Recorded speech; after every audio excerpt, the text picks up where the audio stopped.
तस्वीर में दिखाता हूं आपको, बांग्लादेश की तस्वीर, जहां सनातनी आस्था के अनुयायियों यानी हिंदुओं को निशाना बनाने का सिलसिला एक बार फिर शुरू हो चुका है। हिंदुओं के खिलाफ हिंसा की इस नई लहर में हथियार बनाया गया है ईश निंदा को। कैसे ईश निंदा के नाम पर हिंदू पर हमला किया जा रहा है, हमलों का मकसद क्या है, इसका जवाब इस रिपोर्ट में आपको मिलेगा। लाठी डंडों से वार, नफरती नारे, उन्मादी कट्टरपंथियों की भीड़ और भीड़ के बीच फंसा लहूलुहान बांग्लादेशी हिंदू जिसका नाम है अखिल कर्माकर। अखिल कर्माकर को पहले लात घूंसों से मारा जाता है, फिर उसे डंडों से पीटा जाता है। एक हथियारबंद पुलिस वाला भी मौके पर मौजूद है। फिर भी वो इस बांग्लादेशी हिंदू को कट्टरपंथियों की भीड़ से बचा नहीं पाता है। कट्टरपंथी हिंसा की ये शर्मनाक घटना बांग्लादेश के तंगैल की है और इस वारदात की वजह है ईश निंदा का आरोप। दरअसल अखिल कर्माकर पर जमात इस्लामी के स्थानीय कार्यकर्ताओं ने ईश निंदा का आरोप लगाया था, लेकिन कट्टरपंथी जमाती पुलिस थाने नहीं गए, बल्कि उन्होंने अखिल कर्माकर के घर पर हमला कर दिया और उन्हें पीट पीट कर अधमरा कर दिया। बांग्लादेश के कट्टरपंथियों ने मीडिया से लेकर सोशल मीडिया तक ये प्रोपेगेंडा फैलाया कि अखिल कर्माकर ने ईश निंदा की है, लेकिन दबी जुबान में इस वारदात का दूसरा पहलू भी सामने आया है।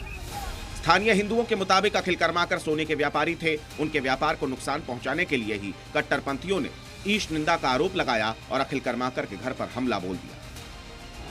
इस किस्म के हमलों से बांग्लादेश के कट्टरपंथ का एक नया पैटर्न सामने आ जाता है।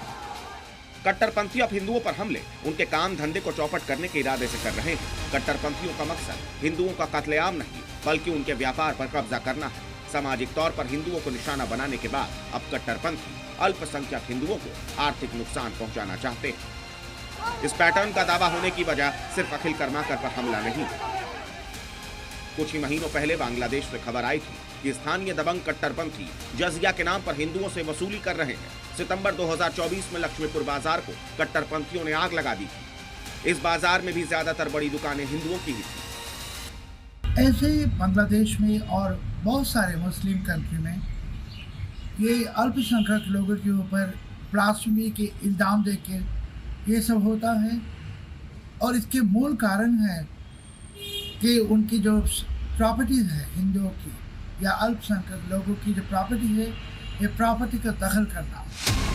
अगर इतिहास के पन्ने पलटे तो इस किस्म की वारदातें पाकिस्तान से भी सामने आ चुकी हैं। बंटवारे के समय पाकिस्तान के अल्पसंख्यक हिंदुओं और सिखों के व्यापार और आर्थिक हितों पर चोट की जाने लगी थी, जिसकी वजह से हिंदुओं और सिखों ने पाकिस्तान छोड़ा और उनकी संपत्तियों पर कट्टरपंथियों ने कब्जा कर लिया। और अब यही साजिश बांग्लादेश में नजर आ रही है।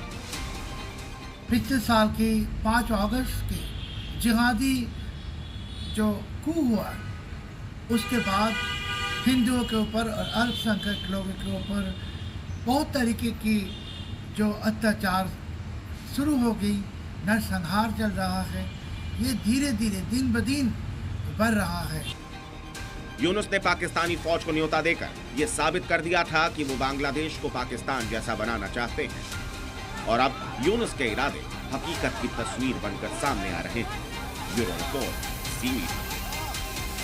बांग्लादेश में अराजकता, हिंदुओं पर हमले और कट्टरपंथी सिस्टम के खिलाफ आज एक बार फिर बांग्लादेश के पूर्व पीएम शेख हसीना ने मोर्चा खोला। आवामी लीग कार्यकर्ताओं को सोशल मीडिया से संबोधित करते हुए शेख हसीना ने कहा कि बांग्लादेश में उनकी वापसी और मोहम्मद यूनुस का जाना, ये दोनों चीजें तय। सुनिए। ডক্টর ইনুস কনভিক্টেড আসামি, সাজাপ্রাপ্ত আসামি, সেটা আবার লেবার কোর্টে। আজকে সে হয়ে গেছে ক্ষমতার শিখরে বসে আছে। তার এখন আমি যখন আছি এত সময় লাগবে না।